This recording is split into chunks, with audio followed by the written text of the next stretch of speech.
Jerod Morris, are you ready to fearlessly question today? Not if you're going to wear that on your nose. No, I can't be fearless when I'm looking at that. Well, I'm going to take this off. This was just kind of a first prop ever to be used on the show. So congratulations for being on. I like it. But we'll get into that. That might be an inside joke for now, but I think we're going to get into that. So everybody that's listening on the podcast after the fact, I was wearing a giant red clown nose. My kids got it. I took them to what you might consider hell on earth a couple of weeks ago. So I don't know. We were at the circus and they got a clown nose. But anyways, we will discuss your feelings on clowns and red noses in a little bit. But Jerod, I have to say, of all the guests on the show, you have the easiest name I'm terrified of misspelling. Does that sound? Have you ever gotten that before? Yes, absolutely. And people always used to mispronounce it, like basketball announcers. When I'd be introduced at games, it was always Jerod. No one could ever pronounce it right, and people always misspelled it. So I've just gotten used to it. I feel like I had to, like, every time I wrote it out for this show, I was like, am I doing this right? Am I making sure? Because it's like, I feel like it's simple enough, but I've moved past that, and we can actually get on with life. But that aside, why don't we go ahead and why don't you catch everybody up a little bit? Tell us your story as it relates to fearlessly questioning if it matters. Sure. Well, currently I'm the VP of Rainmaker FM for Copyblogger Media, and I joined Copyblogger in January of 2013 when the hosting company that I co-founded with a couple of business partners, we came over and became part of the Copyblogger team. And so I've been fortunate since being with Copyblogger to have some really great opportunities to do some really fun work in support, working with the Copyblogger blog, and now once we launched Rainmaker FM, obviously I love the podcast and I run a number of shows. And so that was a really big opportunity and I'm loving it. And it's given me a chance to do what I love to do, which is to produce shows and then to also impact other people who want to do the same thing and hopefully help to get them enthusiastic and get them excited about running their own shows. I'm not going to lie. Working for Copyblogger sounds like a pretty cool thing to do. It's a great thing to do, both because of the freedom that you're given, especially from a content perspective, to pursue what you love. And then number two, the people that you get to work with. I mean, obviously, we have calls throughout the week and you get a chance to just talk and be exposed to the thoughts of some of the most successful people in our industry. So I just try and be a sponge and learn as much as I can. But it's, I couldn't think of a better company to work for. I love Copyblogger. Well, we're gonna squeeze a little hard today. Well, hopefully we see what comes out. Hopefully it's not too messy, but of that sponginess. But let's set this thing up a little bit and tell people why we're kind of talking about this. I feel like I need to preface it a little bit. Normally I don't do this, but I feel we're going a little specific here. So I asked you to come on after I listened to a show that you co-host with Demian Farnworth, a previous guest of the show. It is the Lede podcast, and the title of this particular episode was should you walk in the direction of your fears? And you guys had a pretty interesting debate about the validity of kind of pursuing these different directions in which you may or may not be comfortable going in. Do you have any? Do you want to kind of give any like open statement? You want to have opening remarks to kind of like defend yourself to start, like kind of like your position on the thing, and then I'll jump right into it. Yeah, I mean, fear is an interesting thing. I mean, I think that was is that the episode that we talked with Joanna Wiebe about her fear of public speaking, and for Demian, he kind of looked at that and she said that she wasn't gonna she wasn't going to speak, and then she realized that once she realized the benefit from it, kind of facing up to that fear was important. And I think it's always, fear is kind of an interesting emotion to face. And I was talking with someone about this at Authority Rainmaker this past week, where because I like speaking, I like giving presentations, and someone asked me why. And I think a big part of the reason is I'm not a thrill seeker. So like I don't jump out of planes. I don't do a whole lot of physical things that make me confront my fear. But the one thing that I do is give presentations. And there's always that moment right before the presentation where all I want to do is turn around and run the other way, like run out and not do it.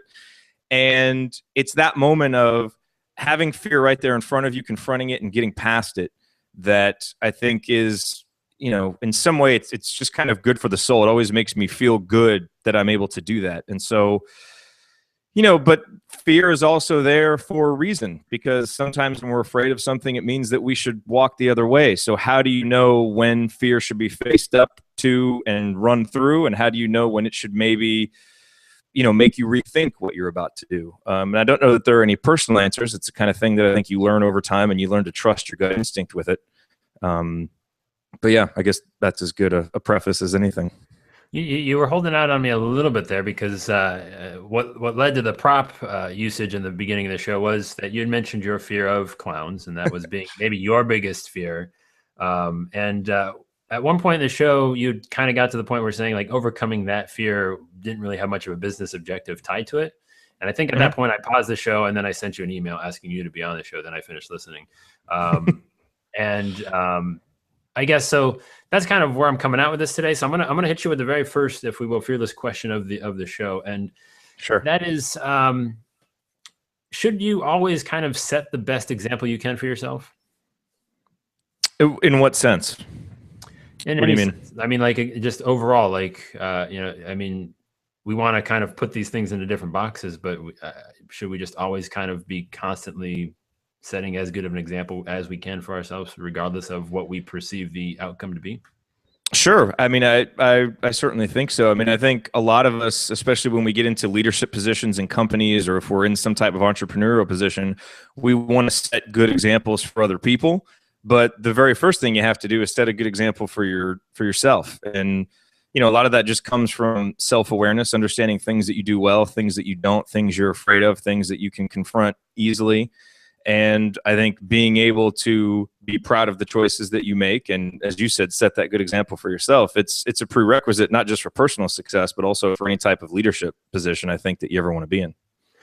And I went back and re-listened to the episode before this, and I have to ask, I actually did a quick Twitter search on the authority hashtag. You guys kicked around the idea of potentially dressing up as clowns to meet people. I'm assuming that didn't happen. That didn't happen.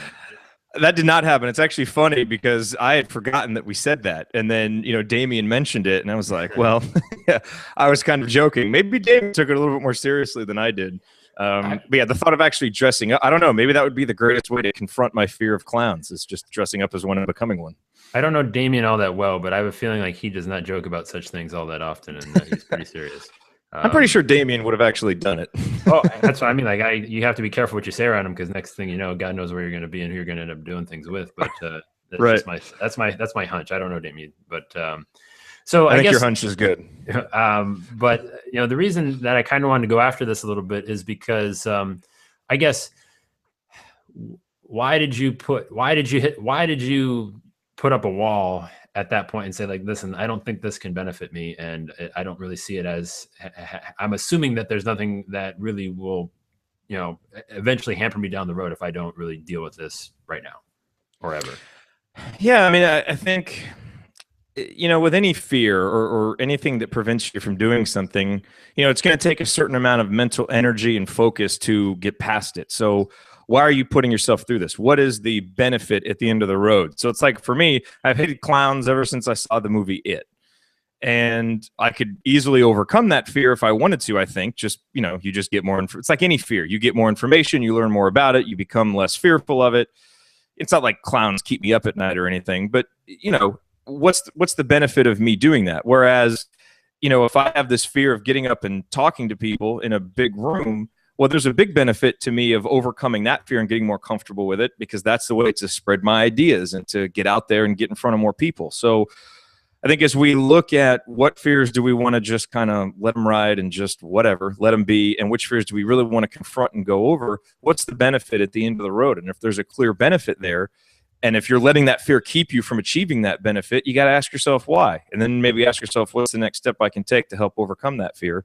Because you want to get that benefit. You want to, whatever you're basically keeping yourself from getting, you want to go get.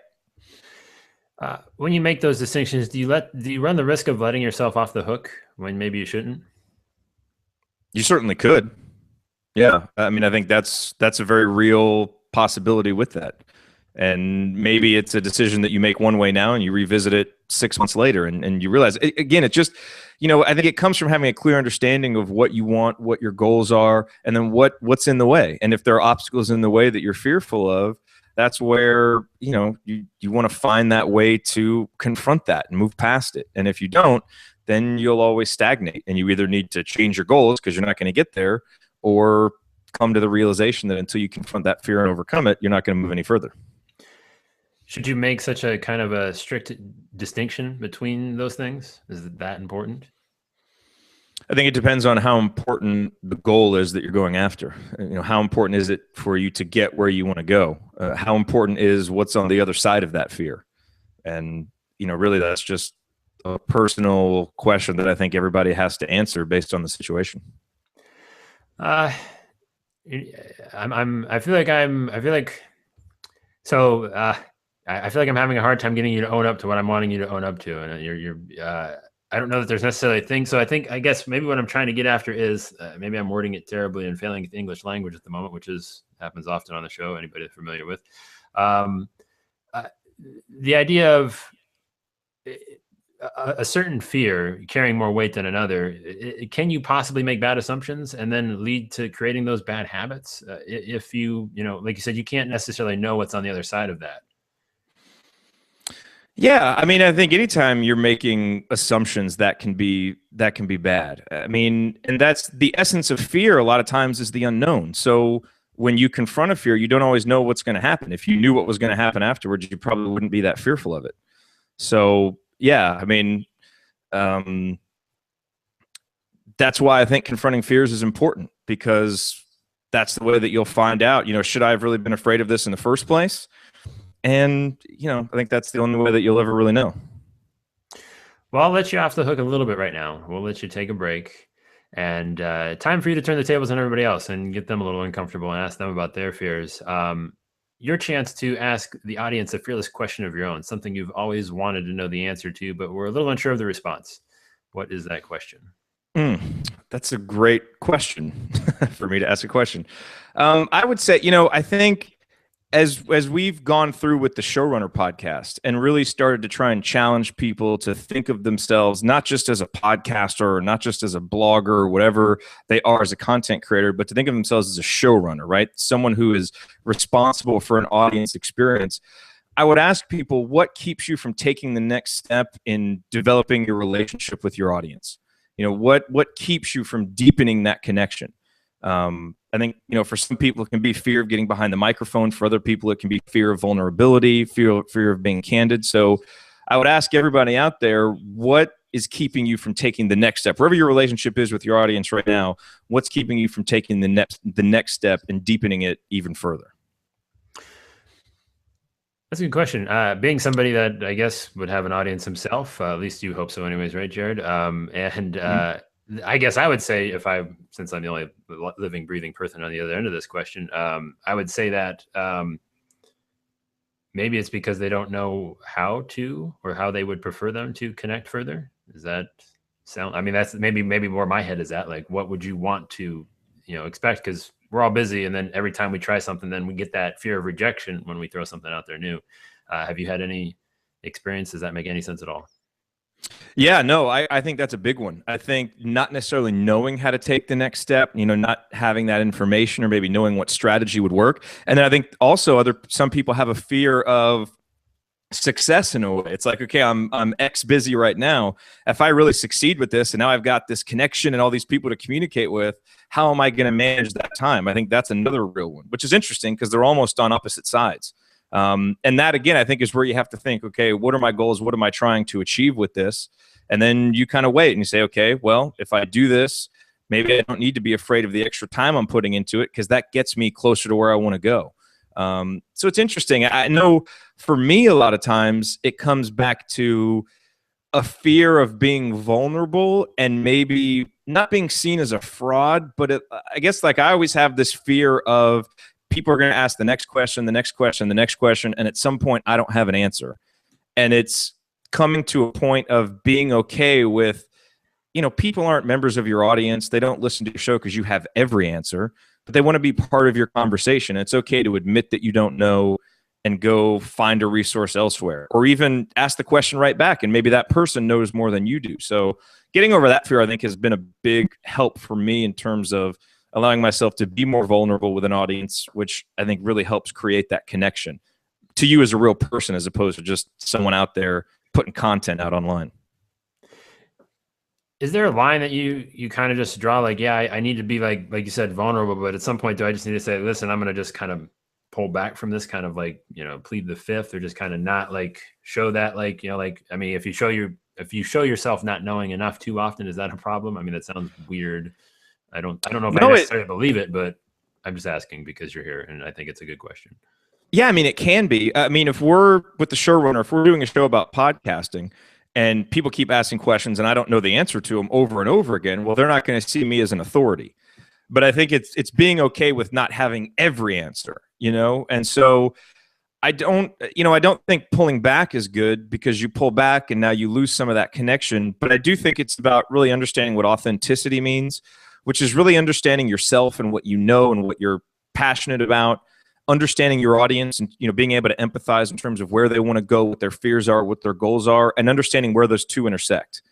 And then being okay with the fact that it's a conversation, you're not just dictating the entire thing, and that there's going to be some stuff, a lot of stuff some stuff you don't know, and allow it to be an idea exchange instead of feeling like you have to know every single thing. Because I think it's funny, like we feel like we want to have every single answer, but sometimes people want to see that we're human too, and feel like, hey, I knew this and he didn't.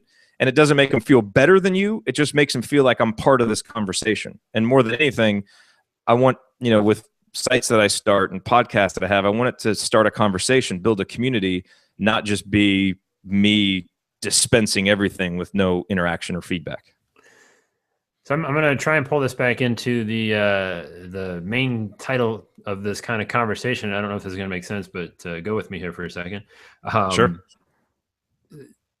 So when we create these conversations, we build these relationships with these audiences. How do we prevent ourselves from just basically making it look like we're doing things, the busy work, let's call it the equivalent of busy work of conversation, if you will? And how do we make sure that we're actually moving it forward and making it matter for people? Because I feel like more often than not, the first part of that is true. And it's just ultimately turns out to be something that makes you feel like you're doing something, but ultimately you don't end up going anywhere. That's true. I mean, that is a big issue that can happen. I think number one is to listen, to really listen. I think that's with anybody, it's really, and John talks about this when we're doing showrunner episodes, it's like, just be human. And so when you're having an interaction with someone, listen and be interested in what they're saying and ask a good follow-up question and make it a real conversation, as opposed to just looking for opportunities to put your shtick out there or, use the last key phrase from your most recent blog post. Make it a real conversation, interaction with people, and then, have that be going somewhere. So, with the showrunner for us, with the podcast, it was, we have this course created, and obviously we'd like to take people from listening to the showrunner to inside of the course, and then from inside of the course to really being active members of that community. And so I think if you have an idea of where you're trying to take people, and as long as that's a place where they're really going to get a lot of value out of it, now you can always be trying to move that conversation forward, move them into a more inner circle of trust, as Brian Clark has talked about on Copyblogger. And when you do that, then I think you avoid just kind of spinning your wheels, just wasting time. And you're always, hopefully, if you've empathized well with your audience, you're always moving them closer toward one of their goals, while at the same time getting you closer to your own goals as well. When, kind of speaking to that a little bit, as far as, like you said, goals and stuff, when do we know if we should maybe be upping the game as far as it mattering more? Like, meaning, we're all searching for purpose in what we do. So like you're like you said, you're teaching people how to, create podcasts, and then maybe they create that podcast on how to, fund underfunded schools or something. I don't know. Like you're finding something deeper and meaningful. Like, when do you continue to push and up the ante? Like, when do you take the showrunner from, this level to like the next level and that level? Like, or do we just, or are we not all meant to kind of find that deeper, meaningful purpose, like the, why are we here type of thing? And should we just really focus on that one specific thing that we're really, really good at? But that's a great question. I mean, it's a difficult one to answer, because so much of it, I think, is going to be intrinsic. It's going to be kind of in your gut. It's not like, you get X amount of listeners or you get this metric and you move forward with it. I think a lot of it depends on how is your attachment growing to your topic and to your audience? Like, do you feel it growing and getting bigger and you're more excited about it? And instead of dreading the next piece of content you have to create because it's like this beast that must be fed, you're excited to get behind the microphone or get behind the keyboard and start typing. And in the same way, you gauge the response of your audience. I mean, with every successful content project I've had, you know, within months, I've gotten emails from people that told me how much it meant to them. You know, just saying thank you for doing it, even if it was something that was paid.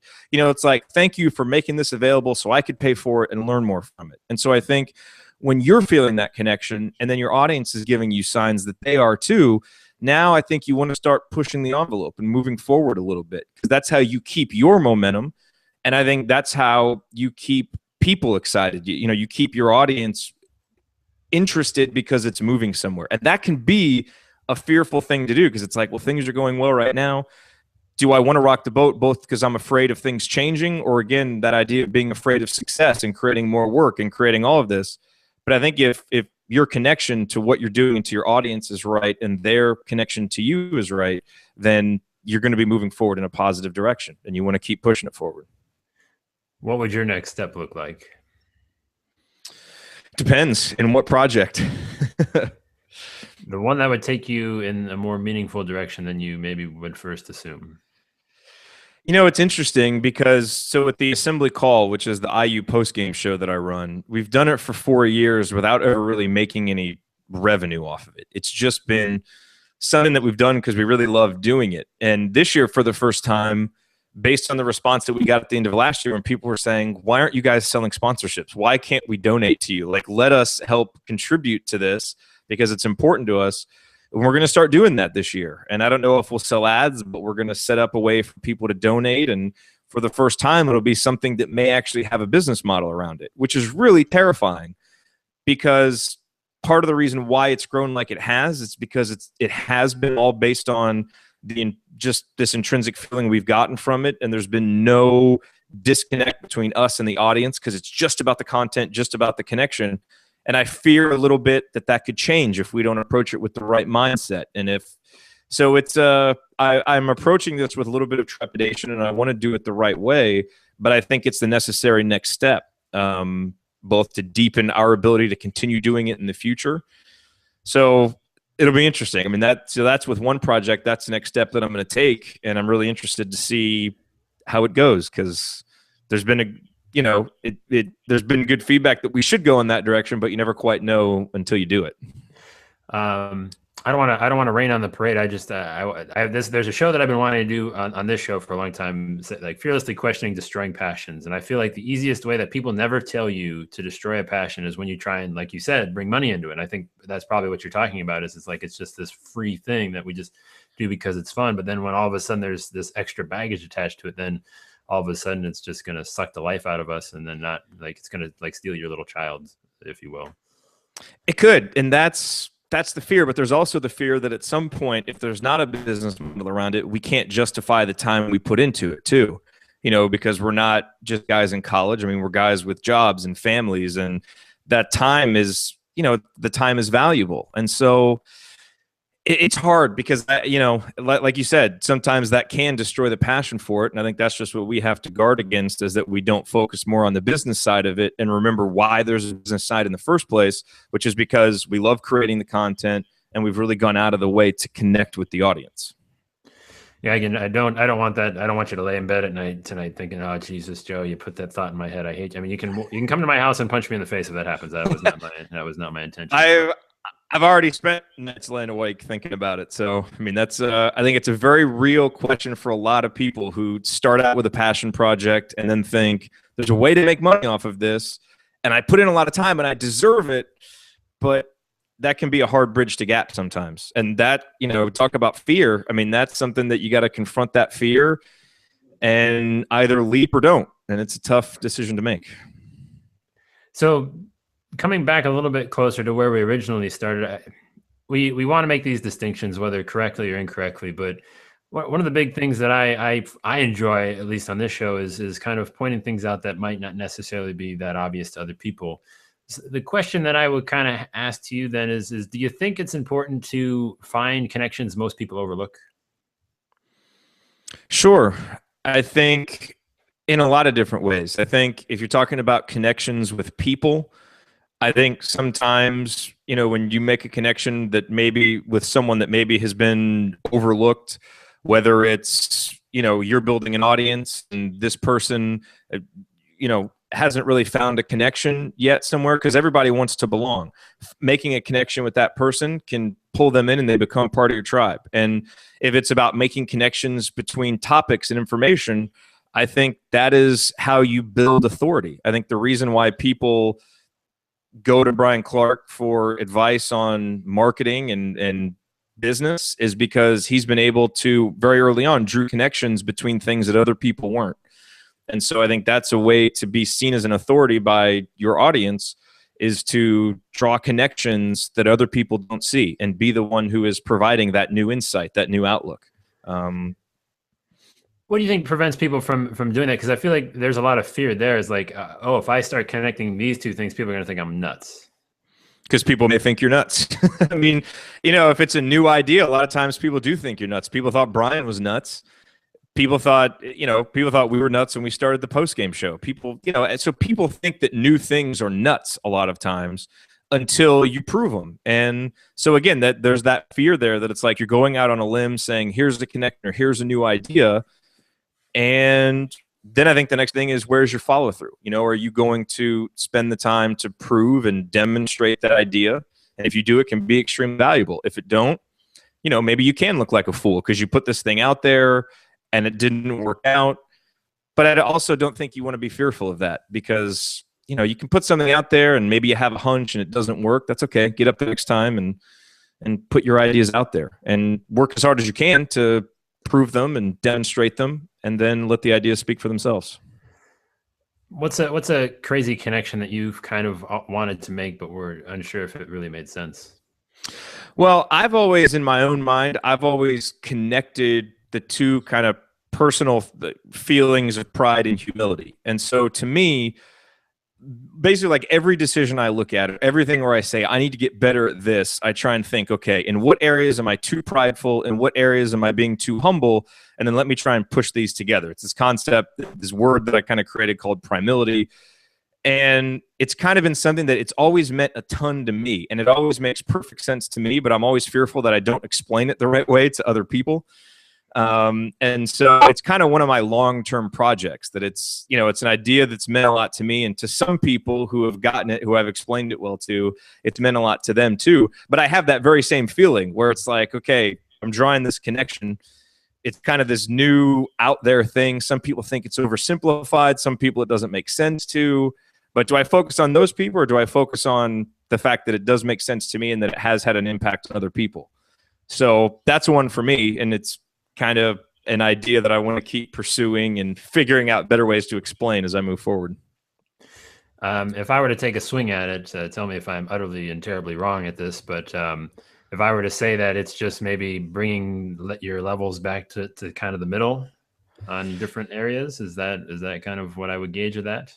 Yeah, I mean, the basic idea is balance, kind of living a more balanced life, because I tend to be someone that goes 100 miles an hour in this direction, and this stuff over here gets left aside until it's time to go fix this stuff, and then it's 100 miles per hour over here. So I've always tried to achieve balance, more balance, and that was just the way that it made sense to me, because I always looked at it as, if I'm out of whack somehow, maybe I'm being too prideful and I'm trying to do all of this on my own and I think I have all the answers, when a little humility and learning from someone else, or thinking about it more in terms of, benefit for the group would help. So whenever I feel out of balance, thinking about it in that sense kind of pulls me back in. And I realize, that doesn't always work for everybody, but it's just the simple framework for me that, like you said, kind of helps bring things back into balance.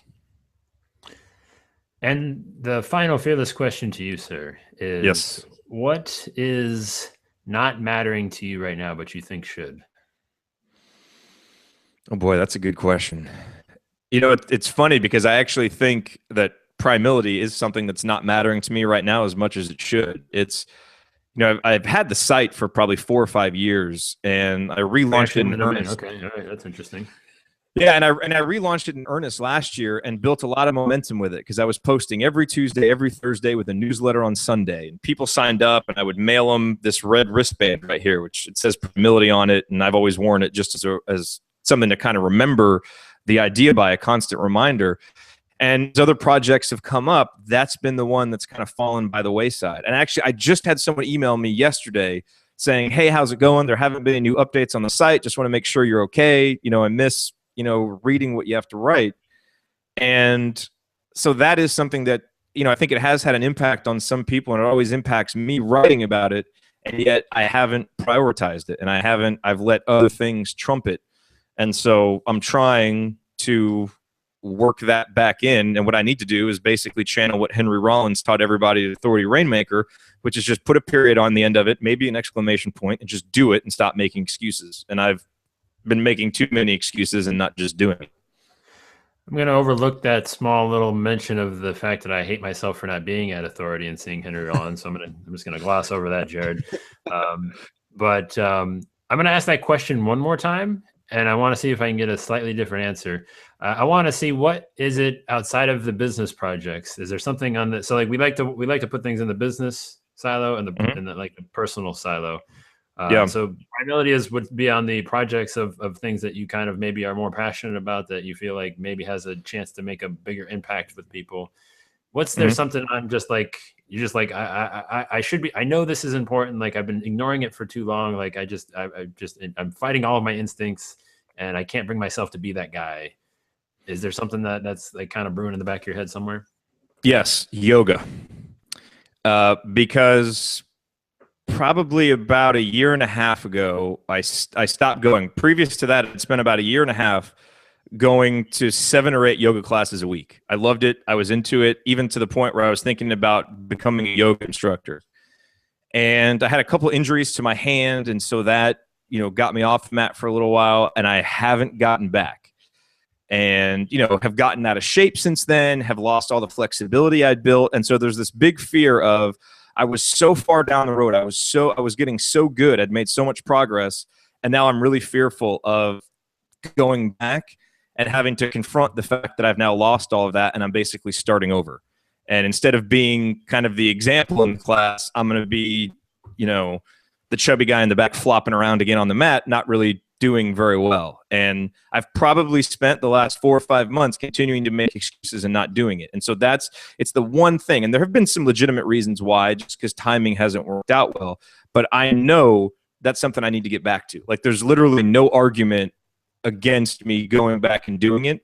And I just have to confront that fear and that frustration and that disappointment of where I'm at, which I've done in so many other things. But for some reason, this one thing just, I can't beat it. I haven't been able to beat it yet.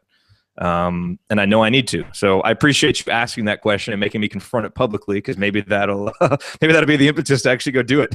You said it's worldwide, Jerod. Now it's like it'll be on the front page of like the New York Times. Jerod Morris is not into yoga anymore, and he's letting himself and everybody else around him down. That's usually what happens after somebody comes on the show. So at least we can do that for you. I'm happy to be amongst a fellow yogi. I don't like that term. I'm not as hardcore as it sounds like you once were.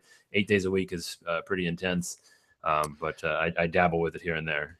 Yeah, I mean, there's so many great benefits of it, and I mean, I used to love my Saturdays where I'd go to an early morning class, then do another one in the afternoon, and so again, that's kind of what I was explaining earlier. Like I'll do something and be 100 miles an hour in one direction, and then it's like the complete opposite. So I'm trying to bring that back into balance. And maybe I can't do 8 classes a week anymore, but I can do 3 or 4, and that's fine. But there's a disconnect in my brain that I haven't been able to overcome yet. So I'm hoping this helps me do that. I knew there was like an Oprah moment we were missing there. I was just that you were couldn't quite get there. Yeah. Although I might have to call you up for some tips, because I just do like yoga that's built into like P90X, and that's kind of once or twice a week, and they never really explain fully how to do some of the more advanced stuff, and I hate my life when I can't do it, and I might have to call up Jerod on the hotline. Yeah, no, and Heather, my fiance, that was kind of her only exposure to yoga was in P90X, and she started going to classes too, and really likes it. So maybe something to give a try. I have a social anxiety issue of working out around people. It's not real. I'm making that up, but that's a thing that I like to go down in my basement and not bother the world. And so I'll maybe start going to classes and physically interacting with people, and you can get back into yoga, and we can all be much better people for it. Yes. And I did too. I always did. And when I first started yoga, it made me really uncomfortable. But after about a month or so of fighting through it and then getting to where I felt like I kind of knew what I was doing, I came to love actually practicing in a big room. Like the best ones were where it's like standing room only. You got mat next to mat next to mat, and there's this great energy that happens. And it was like a complete 180. And now I've done another complete 180 where I don't want to go back and suffer through all of my initial, all the initial struggles of getting back to that in public again. But at some point, maybe I'll just remember what I just said out loud, which is that I've already done it once and it turned out well. Well, I mean, can you maybe just bring it down to the gym, bring it in your own basement, like kind of shake the rust off a little bit, like do a little Rocky montage, and then bring, kind of have that big reveal to the class. Yes, that's exactly what I should do. Well, we'll be yoga introvert and outrovert accountability partners then, maybe moving forward, and see. I'm down with that. Let's do that. We'll help each other out. Not a problem. Jerod, well, I really appreciate you taking the time to be on the show, and I'm glad we could get to the yoga place, and now we can be a little more in line with our inner yogi person, and yes. and all of the stuff and me pushing on the class stuff, and I'm glad that we could work in the first prop. But I want you to tell people where they can find more Jerod Morris. Where's the best place to go to find out more about you? The best place to go, you can find me on Twitter at Jerod Morris, JerodMorris. That's probably the best place. And if you are at all thinking about a podcast or running your own show, go to surerunner.fm because that's the newest show that I'm running, and we'd love to have you there listening. All right, Jerod, well, appreciate it as always. And of course, if you want to hear the fearless question he's most afraid to ask himself, well, go ahead, head over to fearlesslyquestioning.com. And just go ahead and fill in the big box right there in the middle of the page. And you can go ahead and get Jerod's answer along with his co-host, Demian, and everybody else that we've had on the show as well. And that's a lot of fun stuff. So, Jerod, again, thanks so much for being here. We're going to get out of here. Take it easy, everybody. Cool. Thank you, Jerry.